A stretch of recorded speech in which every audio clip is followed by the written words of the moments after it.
गणपतिपुले के लिए हमारे सफर की शुरुआत हुई मुंबई से।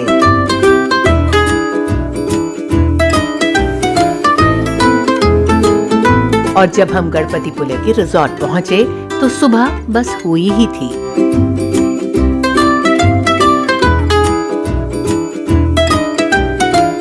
हरे भरे नारियल के पेड़ और नजर की हद तक बस समंदर ही समंदर। ये सब कुछ इतना सुंदर था कि लगा जैसे कोई पेंटिंग हो।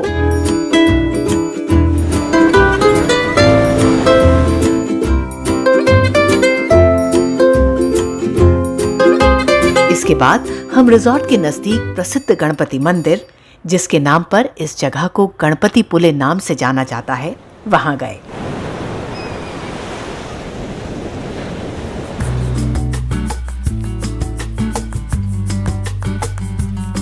मंदिर में प्रवेश करते ही हमें यकीन हो गया कि इस जगह को वाकई भगवान गणपति का आशीर्वाद मिला हुआ है। तभी तो एक अलग ही सुकून, एक अलग सी तसल्ली है यहाँ। वाकई महाराष्ट्र में गणपति सिर्फ आस्था का प्रतीक नहीं, बल्कि संस्कृति, सोच और हर दिन का हिस्सा है।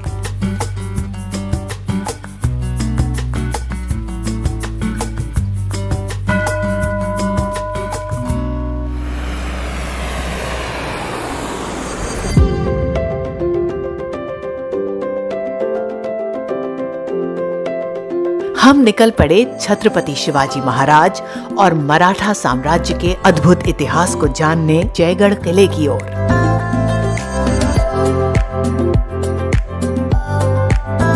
रास्ते में मिले लोगों, मुस्कुराते चेहरों को देखकर लगा कि हम लोग लाइफ को यूं ही कॉम्प्लिकेट कर लेते हैं। असली मजा तो खुलकर जीने और दूसरों के संग मुस्कुराने में है।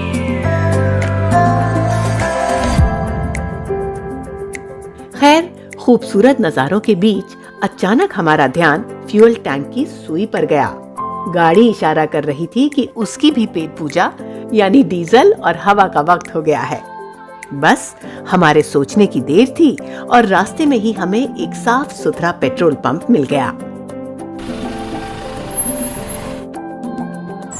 नमस्कार। जीरो देखिए। यहाँ फ्यूल से लेकर टायरों में हवा डलवाने और साफ सुथरे टॉयलेट्स तक सारी फैसिलिटीज थी।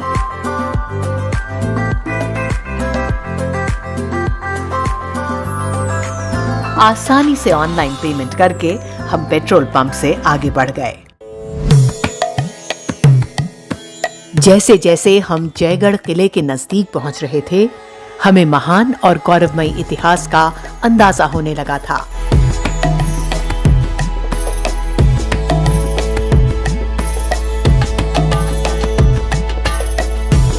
अतीत को वर्तमान से जोड़ती इस शानदार धरोहर को देखने के बाद हम वापस गणपतिपुले की ओर रवाना हो गए। रास्ते में हमने प्रसिद्ध विनायक मंदिर में बप्पा के दर्शन भी किए।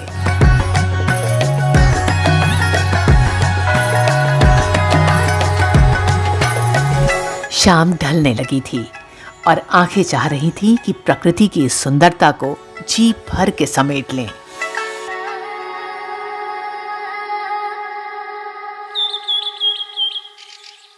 अगले दिन हमने तय किया कि अब वक्त है अलग अलग वैरायटी की फिश ट्राई करने का। I'm eating a surmai thali. This is bombil fry. Again, crispy, brilliantly fried, tasty as always. What is very special about this is that this is really easy on the pocket and it is a fresh catch. Everything here is very fresh and exploring local cuisine and local food is I think one of the most important parts of travel. लाजवाब स्वाद से मन खुश हो गया। फिर हमें पता चला कि यहाँ का आरे वारे बीच बहुत मशहूर है, तो हम भी निकल पड़े टहलने के लिए। सफेद रेत, लहरों की आवाज, लगा जैसे कुदरत ने कोई कसर ही नहीं छोड़ी इस जगह को इतना अद्भुत बनाने में। हर तरफ फैली शांति और मंद मंद बहती हवा। यहाँ घूमने का मजा ही अलग था। इस ट्रिप का एक और बड़ा अट्रैक्शन गणपतिपुले बीच अभी देखना बाकी था, तो बस चल दिए गणपतिपुले बीच की तरफ।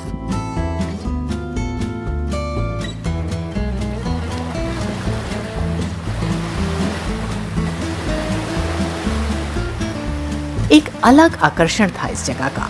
शांत मन से देखो तो लगता था कि लहरें हमसे बातें कर रही हैं। वहीं थोड़ा रोमांच के साथ देखो तो लगता था कि समंदर हमें लहरों पर सवार होकर एडवेंचर स्पॉट्स के लिए बुला रहा है।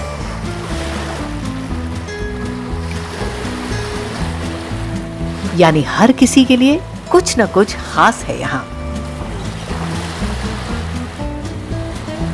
ढलता सूरज जैसे आहिस्ता आहिस्ता समंदर में समाता है, वैसे ही कोंकण की खूबसूरती हमारे जहन में समा चुकी थी, यादों के एल्बम का एक हसीन पन्ना बनकर।